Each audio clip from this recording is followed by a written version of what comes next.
Hi guys, it's been a while since I have recorded, and for those of you, the whole one or two of you who are watching, yes, I know I have no viewers, but I'm just really want to leave something for my kids or anybody out there. Still waiting to turn 60, so less than 7 months, so we'll see how that goes. I just wanted to share an experience I had this morning that was kind of weird. I live, well, it made me remember some things. I live in Indiana. And so 2 days ago, it was like 80 degrees. And then now it's raining and almost snowing out there. So you never know. My point is, you never know what you're going to need to wear. So I had my spring coat and a long sleeve shirt, and I brought my scarf. Well, it was raining like there's like in your face icy rain. So I'm going into the Aldi's to get, the giant jar of peanut butter, because that's what my husband lives on.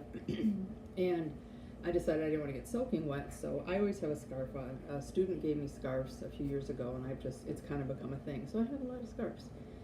So I just took the scarf and very clumsily, because I had my purse and stuff, put it over my head and did this, and it kind of fell. It was probably a little more around my face, like this, kind of like this. And I walk in, and I see people looking at me, but I figure they're just like, look at, idiot, Becky, or whatever. But instead, it kind of like they did a double take. They were kind of looking, and I realized, possibly they thought, that I was part of a religious group. I don't know what they thought. So anyhow, so I took it off, and then people were like, oh. And then I did my shopping, and then as I left, I did it again, without even thinking again. Same reaction as I went out. Kind of just people kind of stepped to the side, what have you. And then I went to the gas station and did it again because it was still raining like crazy. And usually, because of I hate to say it, because of my age, and people know me in the town from the school that I work at, I usually get the doors open and greetings and whatever, but no. Just, people kind of just looked at me, and I thought, maybe I am just being paranoid. But I thought, how sad is this that I was just trying not to get wet? And so what if I was a part of a religious group that they didn't agree with? It's 2019. How sad is this that this has to we're even talking about this still? When I was about 8 or 9, we had a really terrible snowstorm, so bad that my father got stuck at the steel mill, and my uncle got stuck. He was in between, doing a job in Gary or somewhere, and he lived in Evanston at the time, so he was stuck with us, my mom's brother.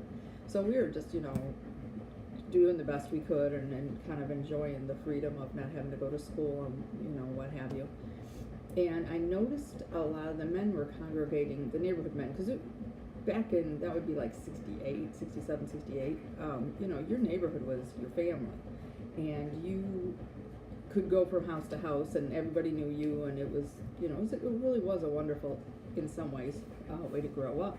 Well, anyhow, I noticed a lot of these people kept going out to this car. My mom kept bringing coffee out to this car, and I thought, who's in this car that, people keep looking at the car, and my mom's bringing breakfast out to the car, or whatever meal it was. Well, finally, my uncle said to her, let's just invite them in. Okay.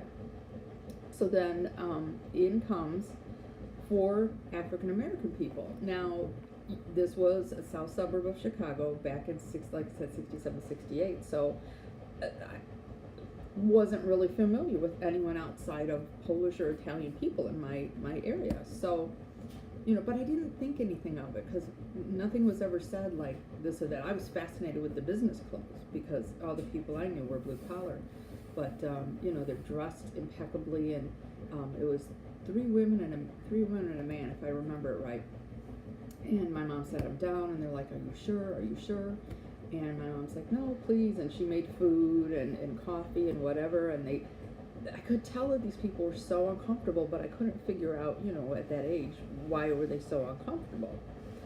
And, they were there, I think, a day or two, because you literally couldn't go anywhere. We were climbing on the roof of our neighbor's house and sliding down into my mother's picture window. Because it was that crazy of a storm. So then, you know, everybody goes back to normal, and Daddy comes home, and my uncle went back to his job, and these people, you know, hugged my mom and left, and didn't think anything of it. And then when it started becoming spring and summer, and usually all the moms would be out, you know, watching us, they'd sit on their lawn chairs and talk, or, you know, and have their afternoon cigarette or whatever. No one was talking to my mom, and I thought, okay, that's, you know, I didn't really think anything about it. And then we talked about it years later, and my mom said that for probably a good year, people were angry that she had brought these people who were trapped in their car in the middle of one of the worst blizzards in the history of our country. And you know, I don't want to go into all of it because some of it's really ugly, and that was the first time I was horrified. I didn't understand what that all was, and just you'd think, well, here we are almost 50 years later, and I thought, you know, this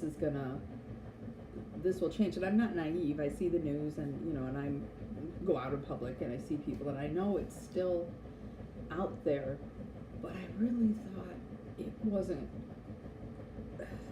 well, because I don't get stares. I'm a, you know, short, fat, white woman. I'm, you know, whatever. And it just kind of broke my heart a little bit today that, you know, I went out there just to get peanut butter for my husband, and I didn't want to get my hair wet, and, you know, the next thing you know, people are staring at you, and I guess my message is just be nice. Can we just be nice to each other? And I don't know. I'm just lost, but I just wanted to share that experience. So it was kind of a weird experience, and remember my mama, that just really meant a lot to me, that lesson. You know, you just take care of people no matter what you think you know or what other people say. You just be good to people, and I really miss that about her, and I will continue to try to live my life that way, and I will continue to wear my dumb ass scarves, and if it rains, I'm gonna wrap up. So alrighty, well, I hope somebody's enjoying this, and I'll post soon, and God bless. Take care.